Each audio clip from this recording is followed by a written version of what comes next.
if I told you that waking up at 5 a.m. is not the secret to becoming a millionaire? For years, we've been sold this idea that the only thing separating us from the 1% is an early alarm clock. But that's a dangerous oversimplification. The world's most successful leaders don't just have a morning routine, they have a mindset routine. Most of us scroll through social media. We see highlight reels of success and we assume that it's an overnight thing. We think it's about that one brilliant idea or one lucky break. But the truth is, real success is built on a foundation of small daily actions that anyone can copy.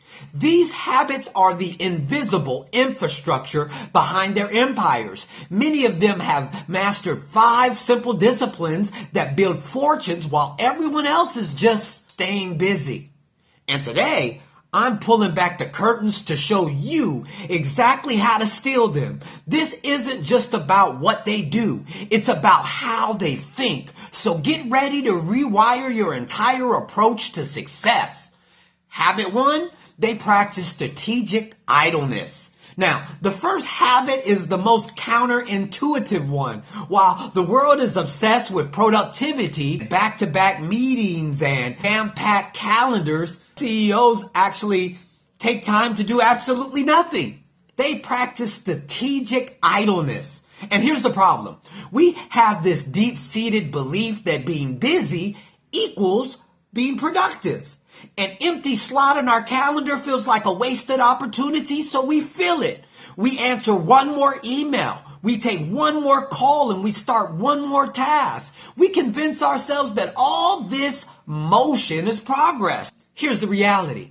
It just creates a state of perpetual shallow work. You end up like a hamster on a wheel, running faster and faster but going nowhere. You never have time for deep thought, for connecting ideas, or for asking the big game-changing questions. Burnout feels inevitable, and your most creative ideas get suffocated by the noise. You're working in your business, not on your business. And this is the trap that keeps most people from ever breaking through. The solution is scheduling white space into your day. Bill Gates famously takes a think week twice a year, isolating himself in a cabin with books and papers just to read and to think.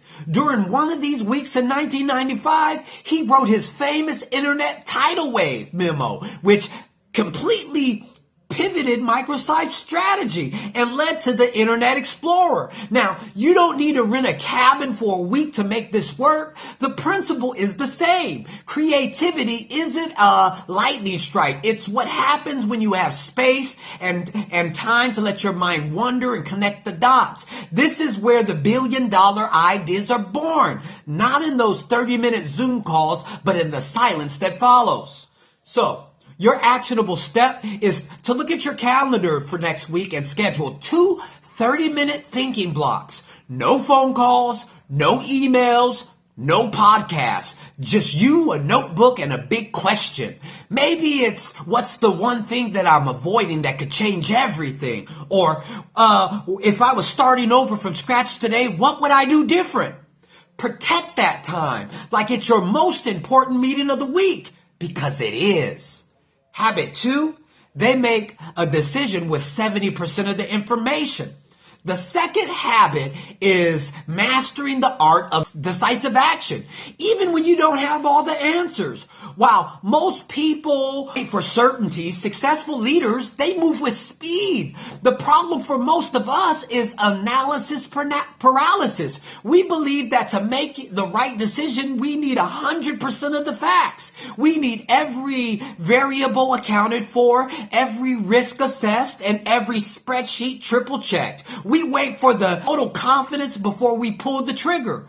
But the painful truth is that in the real world, 100% confidence is a fantasy.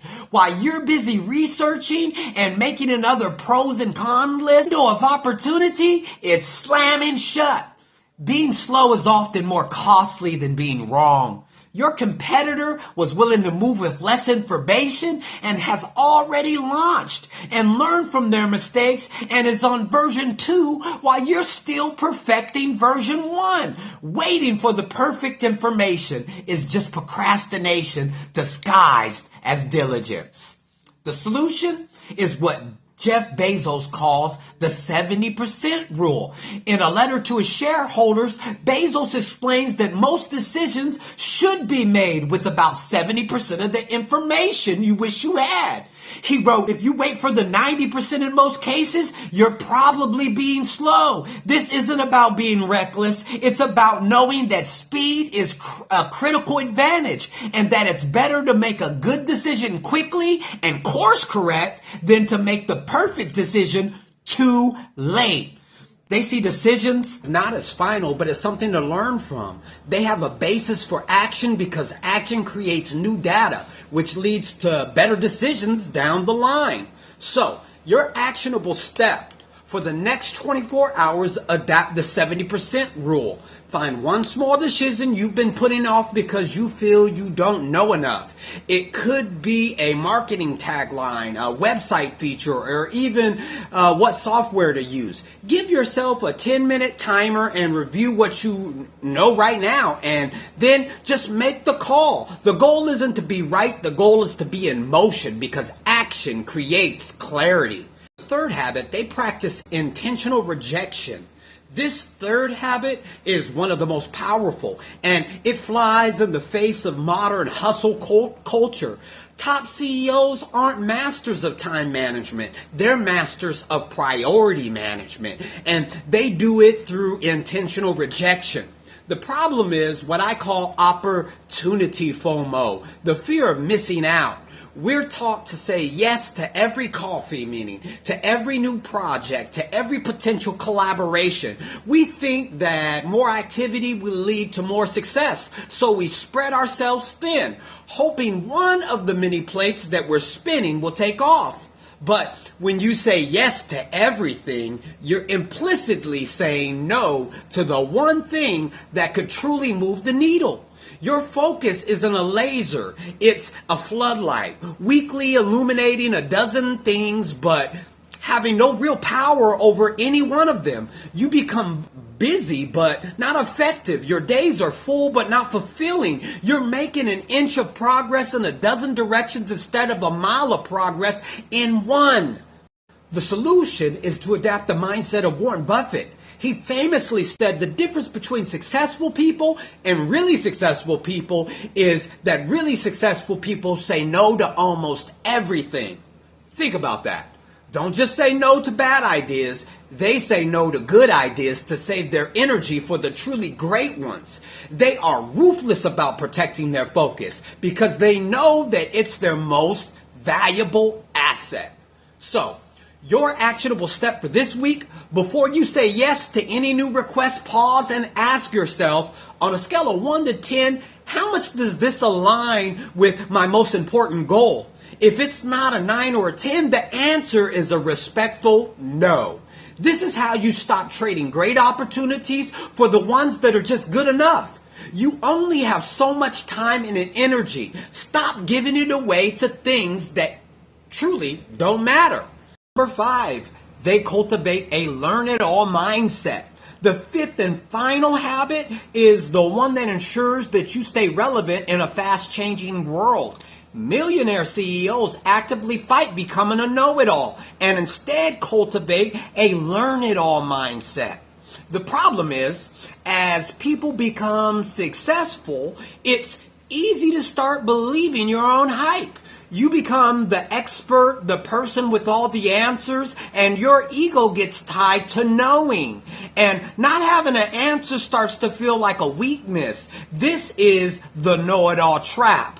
The harsh reality is that a know-it-all is incredibly fragile. Their mindset is fixed. They stop asking questions. They stop listening, and they stop growing. In a world where industries can be disrupted overnight, the know-it-all becomes a dinosaur, admiring their own scales as the mentor hurtles toward them. Their past successes become the very thing that blinds them to future threats and opportunities. The solution is to remain a perpetual student. When Nadalia took over Microsoft in 2014, he said his biggest goal was to shift the company culture from know-it-all to learn-it-all. He knew that learn-it-all will always beat a know-it-all in the long run. This mindset values curiosity over brilliance. It means reading voraciously, often far outside your own industry. It means asking the dumb questions.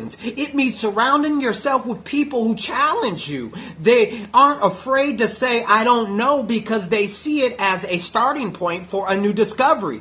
So your final actionable step is to embrace the learn-it-all mindset right now.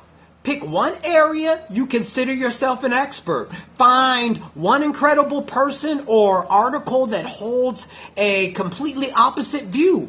For 25 minutes, genuinely try to understand their argument. Not to tear it down, but to find the 1% of their position that might be true. The goal isn't to change your mind, it's to practice the skill of intellectual humility. The ability to learn and unlearn and relearn is the ultimate competitive advantage.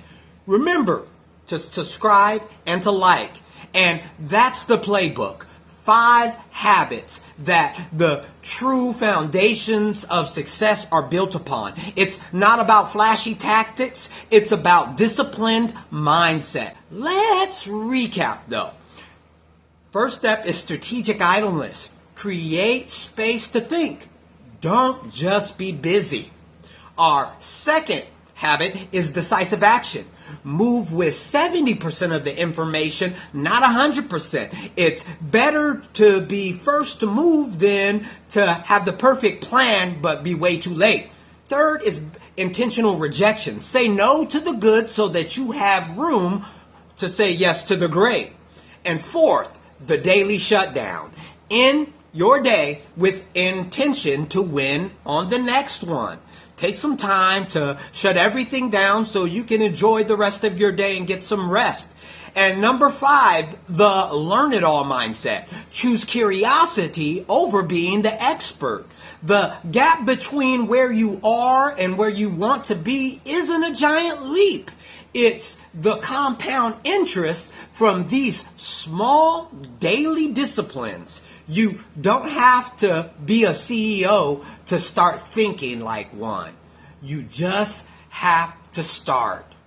Now for the most important part, I want you to comment. Go down to the comments right now and tell me which one of these 5 habits are you going to steal first. I'll be in there reading every single comment. Thanks for watching and go take action.